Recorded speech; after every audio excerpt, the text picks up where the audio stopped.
Serial Kumkum Bhagya में अब एक नया और धमाकेदार मोड़ आने वाला है जो दर्शकों को काफी उत्साहित कर देगा। गणपति बप्पा के आगमन के साथ ही शो में खुशियों का माहौल बनने वाला है, लेकिन साथ ही कुछ भावनात्मक टकराव और पुराने जख्म भी सामने आते दिखेंगे। शिवांश और प्रार्थना, जो अब तक एक दूसरे से दूर दूर नजर आ रहे थे, गणेश उत्सव के इस खास मौके पर एक दूसरे को गले लगाते नजर आएंगे। इस पल को देखकर सोनालिका बौखला जाएगी और इस फंक्शन में एक नया ड्रामा क्रिएट करने की कोशिश करेगी। दरअसल जब बुआ माँ शिवांश से प्रार्थना के बारे में बातचीत कर रही होती हैं, तो उसी दौरान वे स्मिता जावेरी की बातें भी उठाने लगती हैं। वो ताना मारते हुए कहती हैं कि स्मिता आज कितनी खुश है क्योंकि प्रार्थना की शादी उस घर में नहीं हुई और जबरदस्ती शिवांश उसे बहू बनाकर ले आया है।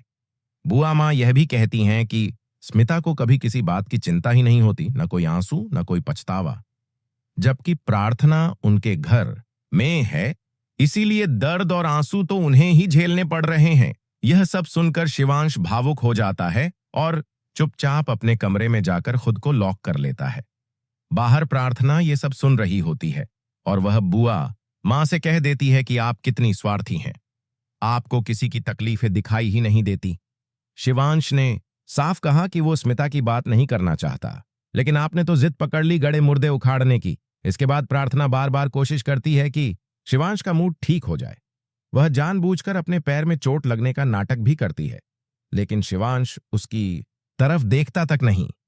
बाद में जब बप्पा के स्वागत की तैयारी हो रही होती है, प्रार्थना सजावट करते हुए एक छोटा सा स्टूल इस्तेमाल करती है, जिसे देखकर शिवांश उसे चेतावनी देता है कि बड़ा स्टूल लो, लेकिन वो नहीं मानती।